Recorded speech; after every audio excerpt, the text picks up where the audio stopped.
तो इस चौथे पार्ट में हम बात कर रहे हैं कि कहीं ना कहीं जब हम काम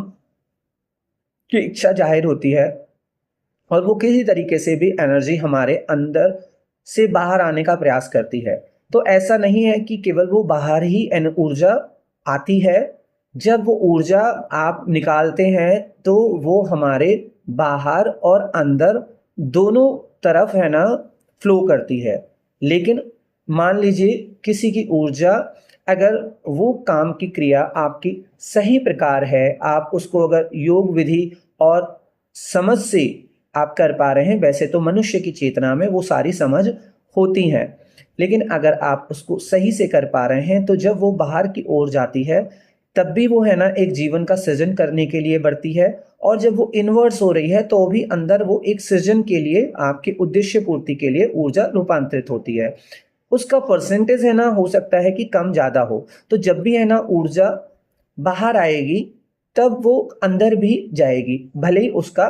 परसेंटेज बाहर और अंदर कम हो सकता है कि बाहर 90% आ रही है या 95 आ रही है, अंदर केवल 5 और 10% ऊपर आ रही है। क्योंकि अगर वो अंदर नहीं आ रही आएगी तो आपको वो आनंद नहीं महसूस होगा।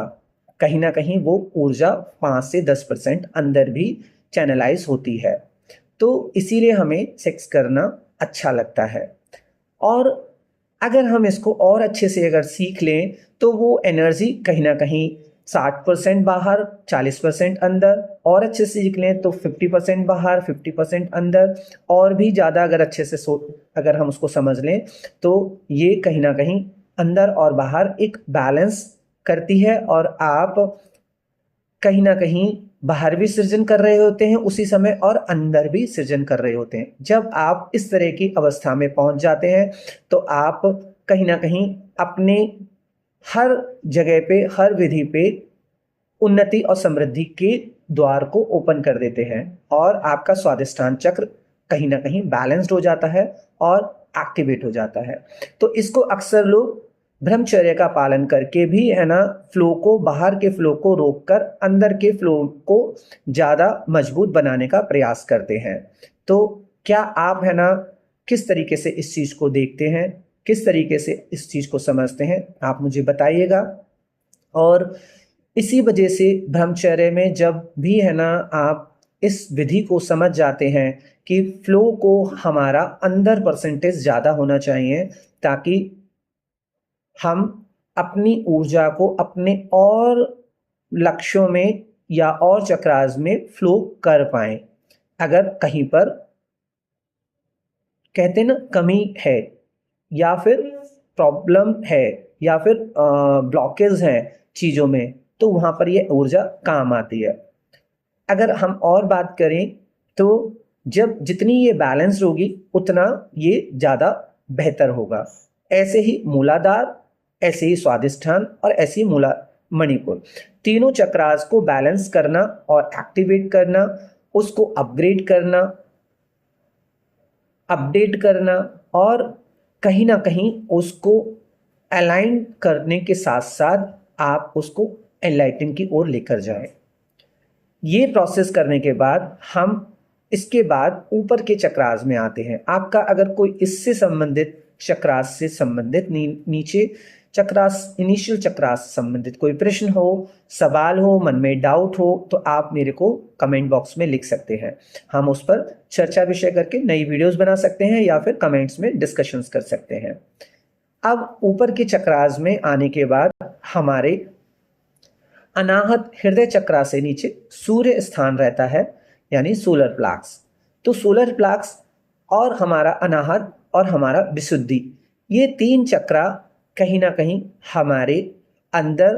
एक अलग लेवल की ऊर्जा को जनरेट करते हैं। ये ऊर्जा अधिकतर लोग अपने प्रोफेशनल करियर और जीवन में, अपने समाज में अलग अलग लेवल पर विजडम को देखते हैं, जिसमें रेस्पेक्ट है, लव है, अपनी कम्युनिकेशन है, लोगों के बीच के साथ उनका संबंध, कम्युनिकेशन, सब कुछ इसके अंदर आता है। ये चक्रास भी कहीं ना कहीं प्रेम में धोखा खाना, या फिर और भी लीडरशिप में कहीं पे आप पीछे पिछड़ गए हैं, या फिर आपकी कम्युनिकेशन बात नहीं सुनी जा रही है, या आप कम्युनिकेशन में कमज़ोर हैं, या आपके अंदर रस कम आ रहा है, तो इस तरह के ये तीनों चक्रास को भी अगर आप एक्टिवेट करते हैं, चीज़ें बैलेंस करते हैं, तो आपके लाइफ में और बेहतर होता है। हम हृदय चक्रा के लिए अलग से एक वीडियो बनाएंगे कि किस तरीके से चीज़ें होंगी, और हम हर चक्रा के लिए एक एक वीडियोस बनाएंगे। तो अगर हम इससे भी ऊपर अगर जाएं तो हमारा आज्ञा, आत्मबिंदु और हमारा सहस्रार चक्र, ये 3 और हमारे चैनल हैं एनर्जी के, जिसमें हमें अपने डिसीजन मेकिंग, हमारे है ना एवेंडेंस, हमारा है ना सेल्फ लव, हमारे डिवाइन लव, हर चीज़ इसमें इंक्लूड है, जिससे हम अपनी चैनल एनर्जी को चैनलाइज कर सकते हैं, अपनी बुद्धि, विजडम, मेमोरी, इंटलेक्चुअल्स को कहीं ना कहीं है ना क्लियर कर सकते हैं, साफ कर सकते हैं, रीसेट कर सकते हैं, रीस्टार्ट कर सकते हैं, रीजनरेट कर सकते हैं, और भी बहुत सारी चीज़ें हैं जो हम इन 3 बिंदुओं से, चक्रास से हम अपने जीवन में उतार सकते हैं। तो अगर हम मोटा मोटा कहें तो हमारा initial level, middle level and upper level, ये 3 लेवल्स के 3 एनर्जी चैनल हैं, चक्रास, जिसमें हम अपनी चीज़ों को चैनलाइज करते हैं, समझते हैं, और जीवन में सफलता और समृद्धि के लिए अपनी और अपने समाज और विश्व के लिए इसका प्रयोग कर सकते हैं।